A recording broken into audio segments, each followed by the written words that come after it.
محمدا عبده ورسوله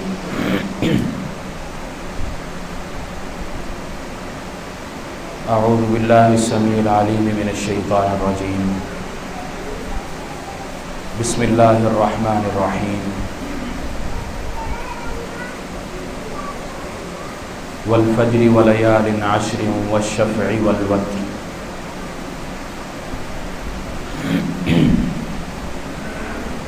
اللہ رب العالمین نے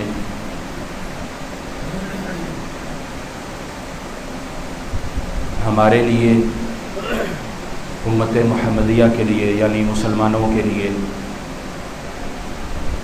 ان کی بھلائی کے لیے ان کی خیر کے لیے ان کے فائدے کے لیے ان کے نفع کے لیے ان کی زندگی میں ان کو بار بار ایسے مواقع مہیا کیے ہیں فراہم کیے ہیں جن کی بدولت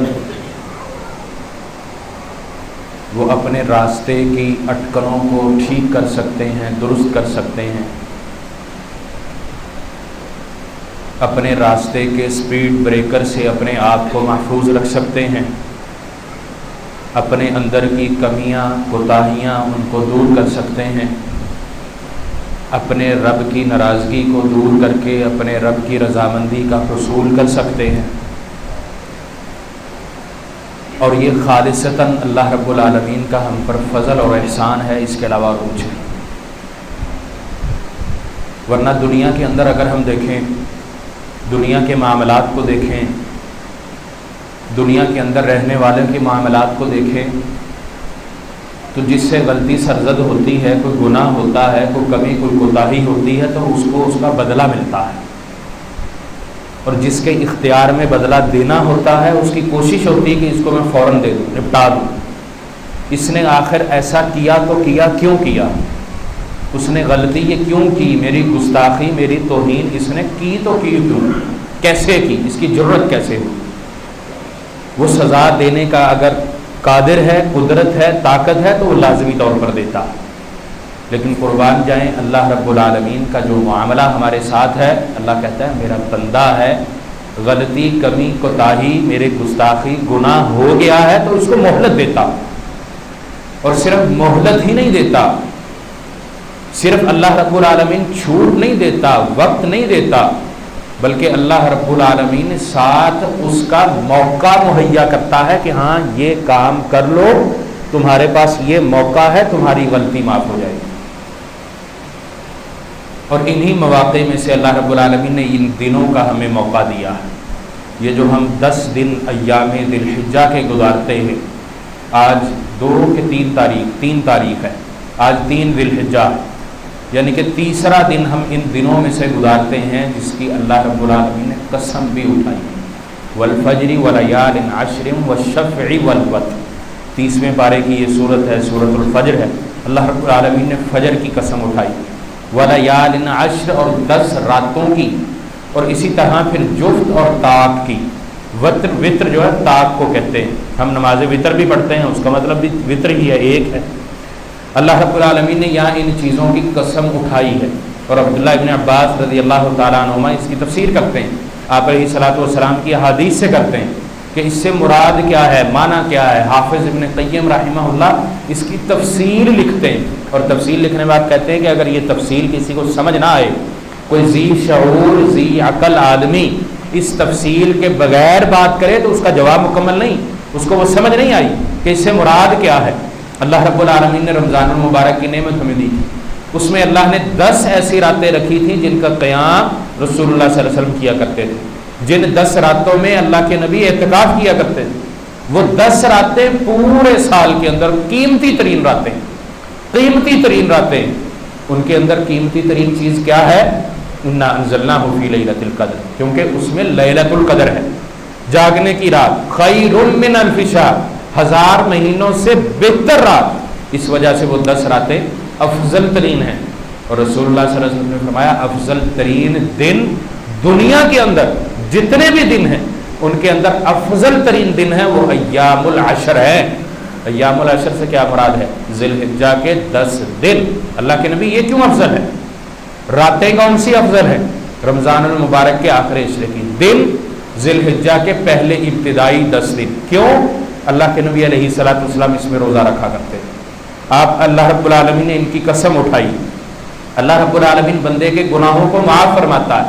اللہ رب العالمین نے ان 10 دنوں کا شمار حرمت والے مہینوں میں کیا. ذو الحجہ حرمت والا مہینہ. ان 10 دنوں میں حج اور عمرہ کیا جاتا ہے. ان 10 دنوں کے اندر یوم الترویہ ہے. ان 10 دنوں کے اندر یوم عرفہ ہے. ان 10 دنوں کے اندر یوم النحر ہے. قیمتی ترین دن، عبادات والے دن. اور یوم الترویہ جس دن حاجی حج کا احرام باندھتا، 8 ذی الحجہ، اس کو 8 ذی الحجہ کہتے ہیں. یہ یوم الترویہ ہے. سفید چادریں حاجی باندھتا ہے کس لیے؟ اپنے رب سے معافی طلب کرنے کے لیے.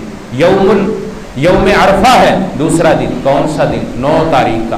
ہمارے ہاں اس کے بارے میں بڑی الجھنیں، آج انشاءاللہ وہ بھی کلیئر کر کے جاؤں گا. یوم عرفہ ہے. حاجی اللہ کے پاس جاتا ہے، اللہ کے گھر جاتا ہے. جو اللہ نے اس کو وقوف کرنے کا حکم دیا ہے، جو مشعر اس کو مشعر حرام قرار دیا ہے، جن چیزوں کو وہاں جاتا ہے. کس لیے؟ اللہ تیری بارگاہ میں ہوں، معافی مانگنے آیا ہوں. عرفہ کے دن کھڑا ہوتا ہے. آپ علیہ الصلوۃ والسلام نے فرمایا اللہ کے ہاں دنوں میں سے افضل ترین دن یہ عرفہ کا دن ہے. کس لیے؟ اللہ رب العالمین اس دن بندوں کو گناہوں سے آزادی دیتا ہے. اور یہ وہ دن ہے جو اللہ سے معافی مانگتا ہے، اللہ اس کو معاف کرتا ہے. اور اس دن اللہ رب العالمین کثرت سے معافی عطا کرتا ہے، بندوں کو کثرت سے گناہوں سے نجات دلاتا ہے. اپنی زندگی کے اندر جتنے گناہ کر کے کوئی آیا ہے، اللہ سے سچے دل سے معافی مانگتا ہے، اللہ اس کو معاف کر دیتا ہے. اور یہ حج کا حصہ ہے، حج کا رکن ہے. اس کے بغیر حج مکمل نہیں ہے. اور جس نے اس رکن کو مکمل ادا کیا، اس رکن کے ساتھ ساتھ باقی رکن ادا کیے، اس نے حج مبرور کیا. آپ علیہ الصلوۃ والسلام نے اس کو خوشخبری دی. کیا؟ اس طرح جیسے ماں کے پیٹ سے آج پیدا ہوا، کوئی غلطی نہیں، کوئی گناہ نہیں، کچھ نہیں، بالکل صاف. اس کی ڈائری، اس کا رجسٹر، اس کی کتاب بالکل صاف ہے. اس کے اوپر کوئی غلطی، کوئی کمی، کوئی کوتاہی، کوئی گناہ، کوئی اللہ کی ناراضگی، کچھ نہیں. سب اللہ نے معاف کر دیا. شرط کیا ہے؟ شرط صرف ایک ہے، وہ حج مبرور ہو. وہ الحاج کہلانے کے لیے نہیں ہو، لوگوں کو دکھانے کے لیے نہیں ہو، بلکہ وہ اس طریقے پر کیا گیا ہو، اس میں اپنی مرضی بھی شامل نہ ہو جو طریقہ رسول اللہ نے بتلایا. اور سب سے بڑا وقوف، سب سے بڑا رکن وہ وقوف عرفہ ہے. حاجی کس وقت کھڑا ہوتا ہے؟ سورج طلوع ہوتا ہے، عرفہ میں اس کو جانے کا حکم ہے. انتظامی معاملات کی وجہ سے آج کل سورج طلوع ہونے سے پہلے بھی حاجیوں کو چھوڑ آتے ہیں. ٹھیک ہے، کوئی مسئلہ نہیں، فتاویٰ موجود ہے، لیکن اصل وقت کیا ہے؟ سورج طلوع ہوتا ہے، حاجی کو وہاں ہونا چاہیے. نبی علیہ الصلوۃ والسلام نے اس دن حاجی کو روزہ رکھنے کا حکم نہیں دیا. یہ روزے کا حکم غیر حاجی کے لیے جو عرفہ کے اندر موجود نہیں ہے، یہ روزہ اس کے لیے ہے. اور پھر آپ علیہ الصلوۃ والسلام نے حکم کیا دے دیا؟ ظہر اور عصر کی نماز کو جمع کر لو. پھر جمع کرنے کے ساتھ ساتھ قصر کر لو، کم کر لو. ظہر کی 4 فرض ہے، 2 پڑھو گے. عصر کے 4 فرض ہے، 2 پڑھو گے، سنتیں نہیں. اللہ کے نبی علیہ الصلوۃ والسلام یہ تخفیف، یہ کمی کیوں دے رہے؟ یہ سوچنے کی بات ہے. ہم وہاں عبادت کے لیے، حاجی کس لیے جاتا ہے؟ تاکہ وہاں اللہ کی عبادت کر کے اللہ کو راضی کر سکے. لیکن جو اصل عبادت ہے، فرض نماز ہے، وہ بھی کم کر دی گئی. اس کے اندر حکمت کیا ہے؟ اس حکمت کو سوچنا اور پہچاننا ہے. ایک وقت کے اندر ایک وضو کے ساتھ ساری اس طرح کی تکالیف بندے سے اتار دی گئی. کس وجہ سے؟ اپنے رب سے گڑ گڑائے، التجائیں کرے، معافی مانگے، استغفار کرے، اپنے رب کی کبریائی بلند کرے، اپنے رب کی تکبیر، تحمید، تسبیح بلند کرے. ان ساری چیزوں کی وجہ سے فرض نماز کو کم بھی کر دیا، جمع بھی کر دیا. جو اس نے وہاں کھڑے ہونا ہے، مغرب کی سورج کی غروب ہونے کے بعد مغرب کی نماز کی اذان ہوگی، اس نے وہ نہیں وہاں ادا کرنی، وہاں سے فوراً نکل جانا. مغرب کی اذان عرفہ میں سننی، لیکن نکل جانا، وہاں نماز نہیں ادا کرنی. 2 نمازیں ادا کرنی، وہ بھی جمعاً اور کثرت. اس کے علاوہ پھر سارا دن کرنا کیا؟ سارا دن اپنے رب کو منانا ہے، اپنے ایک ایک گناہ کو یاد کر کے، ایک ایک گناہ کو جو اس کو یاد ہے یا نہیں ہے، وہ صغیرہ ہے یا کبیرہ ہے، اس نے معافی رب سے مانگنی ہے. اس لیے اس کو یہ وقت دیا جا رہا ہے، اس لیے اس کو یہ پوری مہلت دی جا رہی ہے. اور اللہ رب العالمین نے صرف یہ مہلت حاجی کو نہیں دی، غیر حاجی کے لیے کیا ہے؟ وہ وقوف عرفہ نہیں کر سکتا، وہ میدان عرفہ میں نہیں پہنچ سکتا، اللہ نے اس کو یہ استطاعت نہیں دی۔ وَلِلَّهِ عَلَى النَّاسِ حِجُّ الْبَيْتِ مَنِ اسْتَطَاعَ إِلَيْهِ سَبِيلًا، ابھی اس کے پاس یہ طاقت نہیں ہے، مال نہیں ہے، اس کو اللہ نے یہ استطاعت ابھی نہیں دی، وہ پھر کیا کرے؟ وہ جہاں کہیں ہے وہاں وہ اپنا روزہ رکھے۔ اور نبی علیہ الصلوۃ والسلام صرف عرفہ کا روزہ نہ رکھا کرتے تھے بلکہ پورے عشرے کا رکھا کرتے تھے۔ کس لیے؟ اللہ رب العالمین بندوں کو آزاد کرتا ہے، ان کے گناہوں کو معاف کرتا ہے، اور روزہ اللہ کے ہاں بہترین عبادت ہے۔ اور روزہ رکھنے سے پھر انسان اور کئی چیزوں سے بچ جاتا ہے، کھانے پینے کی الجھنوں سے بچ کر وہ اپنی عبادات کے اندر وہ وقت صرف کرتا ہے جو کھانے میں اس نے لگانا، اس کا وقت بچتا ہے۔ یہ ساری چیزیں اور حکمتیں روزہ رکھنے کے اندر اللہ نے رکھی۔ جو غیر حاجی ہے عرفہ کے اندر نہیں کھڑا ہوا، اس کا کام کیا ہے؟ روزہ رکھنا۔ اب مسئلہ ہمارے ہاں کیا ہوتا ہے؟ ٹھیک ہے جی روزہ رکھے، اب روزہ عرفہ کا رکھے، 9 ذی الحجہ کا رکھے، اب یہ بڑی بحث ہے، بڑا اختلافی مسئلہ ہے، کیا کریں بھی؟ عرفہ کب ہے؟ 9 ذی الحجہ کو۔ 9 ذی الحجہ کب ہے؟ جب 9 تاریخ ہے۔ 9 تاریخ کب ہے؟ جب چاند نظر آئے گا۔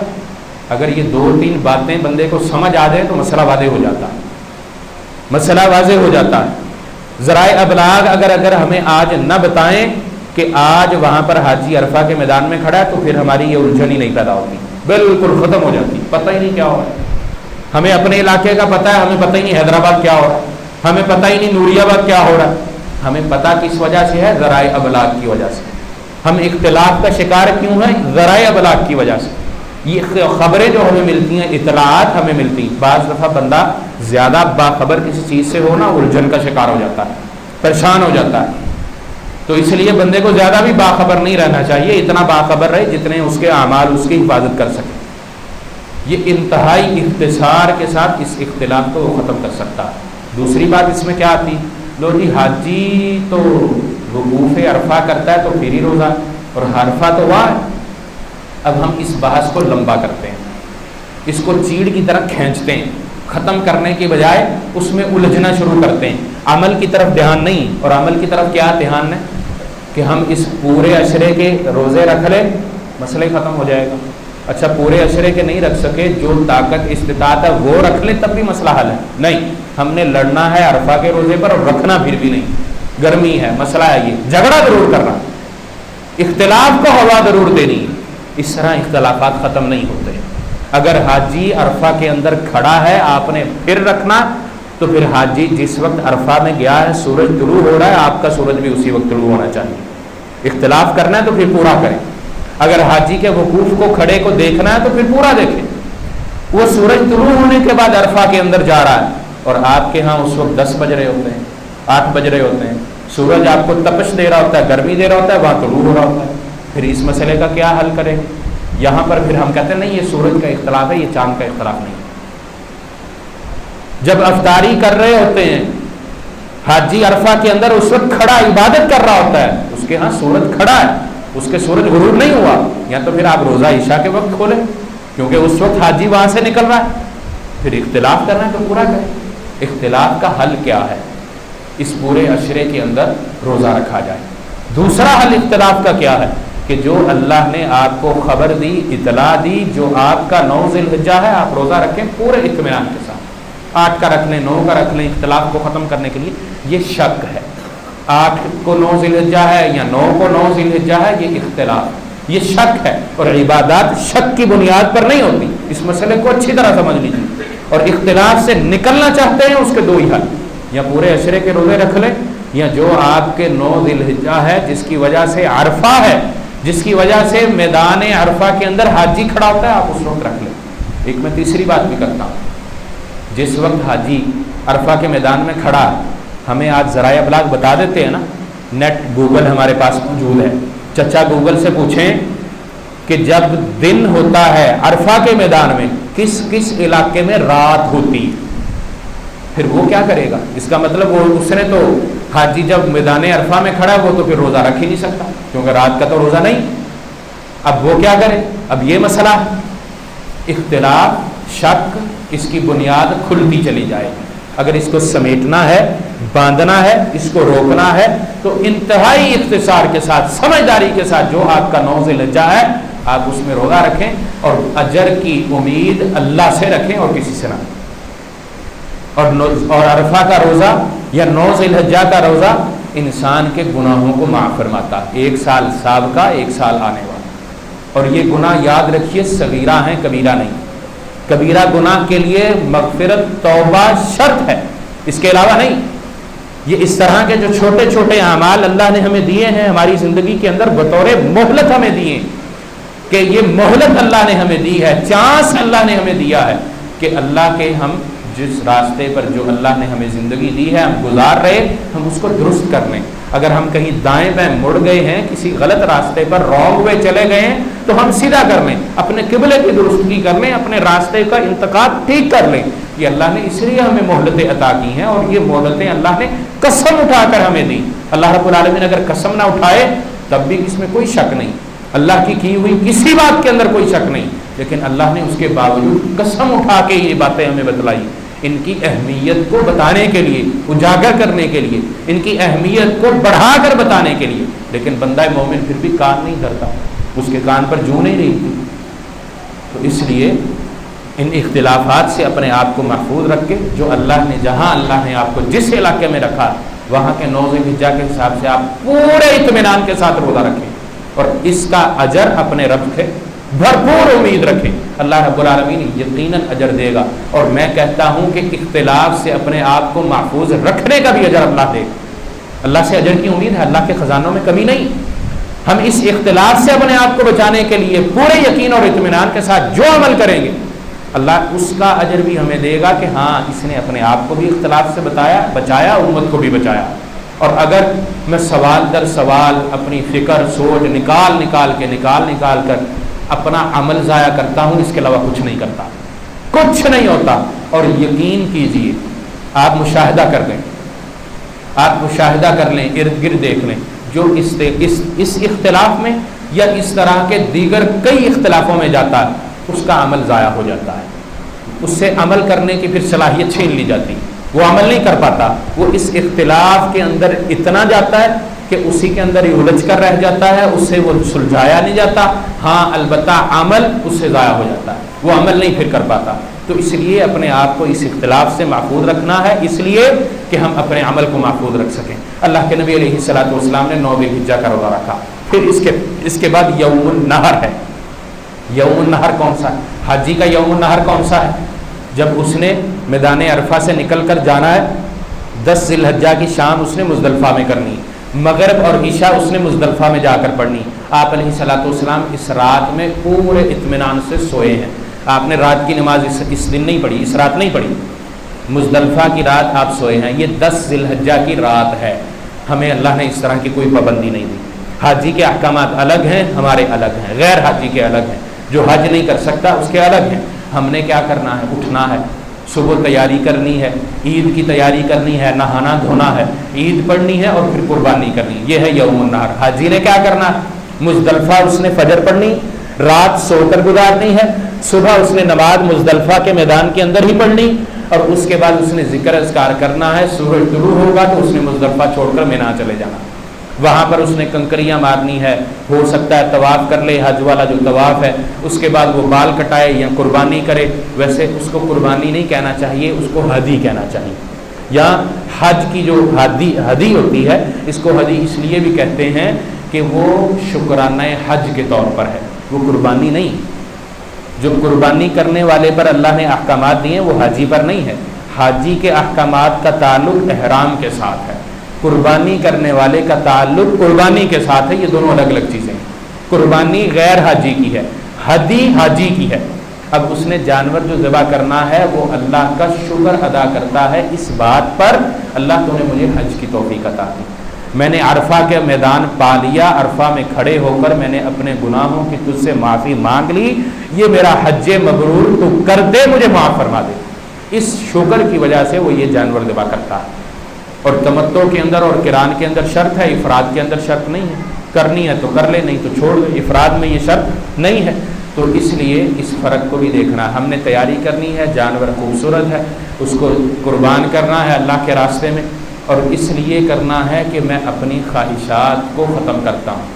آپ علیہ الصلوۃ والسلام نے اس دن کو بھی دنوں کے اندر افضل ترین دن کہا. مسلمانوں کو اللہ نے خوشی منانے کا یہ دن دیا. عید الاضحیٰ ہم اس کو کہتے ہیں. جانور قربان کرتے ہیں, جو سائل ہے جو غیر سائل ہے اس کو اپنی خوشیوں میں شامل کرتے ہیں. اللہ کے حکم کی وجہ سے, اپنے رب کو راضی کرنے کی وجہ سے جانور پسند کرتے ہیں, باہر نکلتے ہیں, محنت کرتے ہیں, کوشش کرتے ہیں, جانور کے عیب تلاش کرتے ہیں, ساری چیزیں. لیکن اس کا مقصد کیا ہے؟ جانور کا عیب تلاش کرنے کا مطلب یہ ہے بندہ اپنے عیب تلاش کرے, اپنے اندر کی کمیاں اور کوتاہیاں دیکھے, ان کو باہر نکالے. اور پھر جانور کی صحت مندی اور تندرستی کا مطلب کیا ہے؟ اپنے اعمال کی صحت مندی اور تندرستی بندہ دیکھے. ورنہ اللہ کو ان چیزوں کی ضرورت نہیں. اللہ کو نہ گوشت کھانا ہے, نہ اللہ کو خون کی ضرورت, اللہ کو تقوی کی ضرورت ہے. اپنے ان اعمال کی حفاظت کیجیے. افضل ترین جو دن ہیں ان افضل ترین دنوں میں محنت کیجیے, اللہ کی کبریائی بلند کیجیے, اللہ کی تکبیر بلند کیجیے. اور یہ دن اللہ کی تکبیر بلند کرنے کے دن ہیں. اللہ اکبر کہیں, اللہ اکبر, اللہ اکبر, لا الہ الا اللہ, یہ کلمات کہیں. ان کلمات کی تخصیص نہیں, لیکن تکبیر بلند کرنی, ان دنوں کے اندر بھرپور اعمال کرنے. یوم النحر افضل ترین دن. پھر آپ علیہ الصلوۃ والسلام نے فرمایا بعد یوم النحر یوم الثانی یوم القر. یوم النحر کے بعد یوم القر ہے. اب یہ کتنے دن ہمیں مل گئے اس عشرے کے اندر؟ پہلے تو پورا عشرہ, اور پھر اس عشرے کے اندر یوم التربیہ. کون سا دن ہے؟ 8 ذی الحجہ. ان دنوں کو بطور مسلمان ہمیں یاد رکھنا چاہیے. یوم التربیہ 8 ذی الحجہ. حاجی احرام باندھتا ہے حج کے لیے, ہمارے اوپر عمل نہیں, ہم زیادہ ہے روزہ رکھ لیں بس. یوم التربیہ کے بعد ہے یوم عرفہ. عرفہ کو غیر حاجی نے روزہ رکھنا ہے, اس غرض سے روزہ رکھنا ہے کہ اللہ اس دن کثرت سے بندوں کو معاف کرتا ہے. میں روزے کی حالت میں ہوں, اللہ مجھے بھی معاف کرے گا. حاجی وقوف عرفہ کرے گا اس غرض سے کہ اللہ اس دن مجھے معاف کر, میں نے سب کے لیے دعا کرنی. اس کے بعد یوم النحر ہے, افضل ترین دن, مسلمانوں کی خوشیوں کا دن. عید الاضحیٰ بھی اس کو کہتے ہیں, یوم البقرہ بھی کہتے ہیں, عید بقرہ بھی کہتے ہیں, بڑی عید بھی کہتے ہیں. اللہ نے یہ ہمیں خوشی منانے کا دن دیا ہے. ہم قربانی کرتے ہیں اپنے اعمال کی حفاظت کے لیے, اپنے رب کو راضی کرنے کے لیے سنت ابراہیمی پر ہم عمل کرتے ہیں. پھر اس کے بعد اللہ نے چوتھا دن بھی ہمیں دیا, یوم القر 11 ذی الحجہ. حاجی اس دن کنکریاں مارے گا تینوں جمرات کو. قربانی کرنا چاہتا ہے قربانی بھی کر سکتا ہے, اس کو پابندی نہیں. اب احرام کی پابندیاں چھوٹی اس کے اوپر نکل گئیں, لیکن باقی جو بڑی پابندیاں ہیں, بیوی کے پاس جانا اور دیگر, وہ بھی نہیں ہٹی. وہ کنکریاں مارے گا زوال کے بعد 11, 12, 13 یا 12 کو بھی مار کے نکل سکتا ہے, رہنا منا میں. غیر حاجی کیا کرے گا؟ کھائے پیے, قربانی کرے, 11 کو کرے, 12 کو کرے. 13 کے دن کے بارے میں اختلاف ہے, لیکن ان دنوں کو قربانی کر سکتا ہے, رات ہو یا دن ہو, کوئی حرج والی بات نہیں. اس میں کوئی قید نہیں ہے, کوئی پابندی نہیں ہے. لیکن قربانی کا ہمیشہ مقصد یاد رکھیں. اللہ نے ہمیں یہ افضل ترین دن دیے ہیں, پہلی بات اس لیے کہ ہم اپنے اعمال کی حفاظت کر لیں, اپنے اعمال کو بہتر کر لیں, اپنے قبلے کی درستی کر لیں, اپنے راستے کا انتخاب جو ہم کر چکے ہیں اس کو چیک کر لیں کہ یہ درست ہے یا غلط ہے, اس کے اندر کمی کوتاہی ہے, کوئی سپیڈ بریکر ہے, گڑے ہیں, جمپ ہے, اس کو ہم درست کر لیں. اور دوسرا بڑا کام کیا ہے؟ اپنے رب کی رضامندی, اپنے رب کی رضامندی کا حصول کر لیں. اور یہ جتنے بھی اعمال ہیں وہ اپنے رب کے حصول کے, رضامندی کے حصول کے لیے. صحابہ کرام رضوان اللہ علیہم اجمعین کا اعمال دیکھ کے میں بات ختم کرتا ہوں. آپ علیہ الصلوۃ والسلام تربیت ان کی کیا کرتے تھے. آپ علیہ الصلوۃ والسلام نے ان کو ان کی اہمیت بتلائی. آپ صلی اللہ علیہ وسلم, عبداللہ بن عباس رضی اللہ تعالیٰ عنہما سے بھی روایت ہے, اور ایک اور صحابی ہیں ان سے بھی یہ روایت ہے, غالباً عبداللہ بن جابر ہیں یا شاید نام بول رہا ہوں, رضی اللہ عنہم اجمعین. ان سے روایت, 2 روایتیں ہیں. کیا ہے؟ اللہ کے نبی علیہ الصلوۃ والسلام نے فرمایا کہ تمہیں میں خیر والے دن نہ بتاؤں؟ اور یقین کیجئے صحابہ تڑپ جایا کرتے تھے. کسی, آپ نے تو دنوں کے بارے میں بتایا نا, صحابہ کو اللہ کے نبی اگر عمل کے بارے میں بتا دے نا کہ میں تمہیں خیر والا عمل نہ بتاؤں, صحابہ تڑپ کہتے تھے بلا یا رسول اللہ. اللہ کے نبی علیہ الصلوۃ والسلام بے شک ضرور بتائیے. اللہ ادلکم علی ما یمحو اللہ بہ الخطایا ویرفع بہ الدرجات. ایک حدیث میں آپ صلی اللہ علیہ وسلم نے یہ الفاظ کہیں کہ کیا میں تمہیں ایسے اعمال نہ بتاؤں جو تمہارے درجات کو بلند کر دے, تمہاری غلطیاں گناہوں کو مٹا دے؟ قالوا بلا یا رسول. سب نے یک زبان ہو کر کرا بلا اللہ کے نبی بے شک ضرور بتائیے. اور آپ نے اسلام میں چھوٹے چھوٹے عمل بتائے تھے. انتظار الصلاۃ، نماز کا انتظار کرنا، وضو کر کے مسجد کی طرف جانا، نماز ادا کرنا، یہ چھوٹے چھوٹے عمل. یہاں اللہ کے نبی علیہ السلام دنوں کے بارے میں بتاتے ہیں کہ خیر والے دن اگر میں تمہیں بتاؤں، قالوا بلا یا رسول اللہ کے نبی علیہ السلام ضرور بتائیے، یہ تو دن ہے، ہم تو اوقات تلاش کرتے ہیں. یہ تڑپ تھی ان کی کس لیے؟ اپنے رب کی رضا کے لیے. اور اسی لیے اللہ نے ان کو اولئک حزب اللہ کہا ہے. قربانیاں دی ہیں، اپنی مرضی چھوڑی ہے، اس کے بعد اللہ نے ان کو یہ انعامات سے نوازا ہے. اللہ کے نبی ضرور بتائیے. اللہ کے نبی کہتے ہیں افضل ترین دن ایام ذی الحجہ کے، ایام العشر، ذی الحجہ کے 10 دن افضل ترین دن ہیں. اللہ کے نبی کتنے افضل؟ جہاد کے عمل سے بھی افضل ترین دن ہے. ان دنوں میں کیا گیا عمل جہاد کے عمل سے بھی بڑا عمل ہے. اللہ کے نبی آج تک تو جہاد کا عمل ہی بڑا تھا. ہاں ان دنوں کے اندر کیا گیا عمل جہاد سے بڑا عمل ہے. اللہ مگر کیا؟ مگر کہ جو اپنی جان اور مال کو ہتھیلی پر رکھ کر اللہ کے راستے میں نکل جائے اور واپس نہ پلٹے، پھر واپس نہ آئے، یہ اس کا ایک عمل ان دنوں کے اندر کیے گئے اعمال سے افضل اور بڑا ہے، باقی کوئی عمل نہیں. اور دوسری روایت میں آپ صلی اللہ علیہ وسلم نے فرمایا کہ وہ اپنے ان دنوں کے اندر اپنی جان اور مال کو خطرے میں ڈالے. یہ دو احادیث میں تھوڑا سا مختلف الفاظ کا فرق ہے، تھوڑا سا فرق ہے الفاظ کا. ایک میں کہ وہ اپنے جان اور مال کو ہے، دونوں میں یہی چیزیں جان اور مال اس میں لے کر نکلنے کا حکم ہے، اور اس میں ہے کہ خطرے میں ڈالتا ہے. اور خطرے میں ڈالنے کا مطلب بھی وہی ہے کہ وہ میدان جہاد میں کھڑا ہوتا ہے، جو اس کے پاس مال ہے اس مال کا وہ اسلحہ خریدتا ہے، دیگر چیزیں ہیں، زاد راہ ہے، وہ سارا کچھ لے کے نکلتا ہے، اللہ کے راستے میں جنگ کرتا ہے، لڑائی کرتا ہے، جہاد کرتا ہے، شہید ہو جاتا ہے، واپس نہیں پلٹتا. یہ شہادت کا اس کا عمل ان دنوں میں کیے گئے اعمال سے بڑا ہے، اس کے علاوہ کوئی بڑا عمل نہیں. اور صحابہ کرام یقین کیجئے یہ بات سننے کے بعد عمل میں پیچھے رہیں گے نہیں. اور اعمال کیا ہے ان دنوں میں؟ روزہ رکھنا ہے، ذکر اذکار ہے، نمازوں کی پابندی ہے. اور یاد رکھیے اللہ نے ان دنوں کو حرمت والے مہینوں میں بنایا ہے. یہ ذی الحجہ کا مہینہ حرمت کے مہینے، یہ میں نے اس پہ خطبہ پورا دیا ہے، یاد کریں تھوڑا سا. حرمت والے مہینوں کے اندر حرمت والے مہینے کون سے ہیں؟ رجب، ذوالحجہ، ذوالقعدہ، ذوالحجہ اور محرم، یہ 3 مسلسل مہینے. ذوالحجہ کے یہ 10 دن حرمت والے مہینوں میں. اور مفسرین محدثین نے کہا حرمت والے مہینوں کا مطلب یہ ہے کہ ان دنوں میں کیے گئے اعمال کا درجہ بلند ہے، اجر زیادہ ہے، اور گناہوں کا بھی بڑا ہے. اس لیے گناہوں سے اپنے آپ کو محفوظ رکھنا ہے. حرمت والے مہینے ہم صرف رمضان میں ہی خیال کرتے ہیں. رمضان تو اللہ نے ہمیں ایکسٹرا دیا ہے، ان 4 مہینوں کے علاوہ اللہ نے ہمیں دیا. ان دنوں کے اندر، ان مہینوں کے اندر بھی ہمیں اپنے اعمال کی حفاظت کرنی ہے، اپنے آپ کو گناہوں سے بچانا ہے. اگر سال کے 12 مہینوں میں سے 5 مہینے اگر بندہ اپنے اس طریقے سے گزار لے تو باقی کے 7 مہینے گزارنا کون سا مشکل ہے. اس کی تربیت ہو جائے گی، ٹریننگ ہو جائے گی، اس کی عادت بن جائے گی، وہ اپنے آپ کو گناہوں سے محفوظ رکھے گا، نیکیوں سے جوڑ کے رکھے گا. آپ علیہ الصلوۃ والسلام کے صحابہ تکبیرات بلند کیا کرتے تھے، صدقہ و خیرات کیا کرتے تھے. ان دنوں میں جو چھوٹے سے چھوٹا عمل ان سے ہو سکتا ہے وہ کیا کرتے تھے. جب وہ کیا کرتے تھے وہ آپ کی جماعت تھے، ہم آپ کی امت ہیں.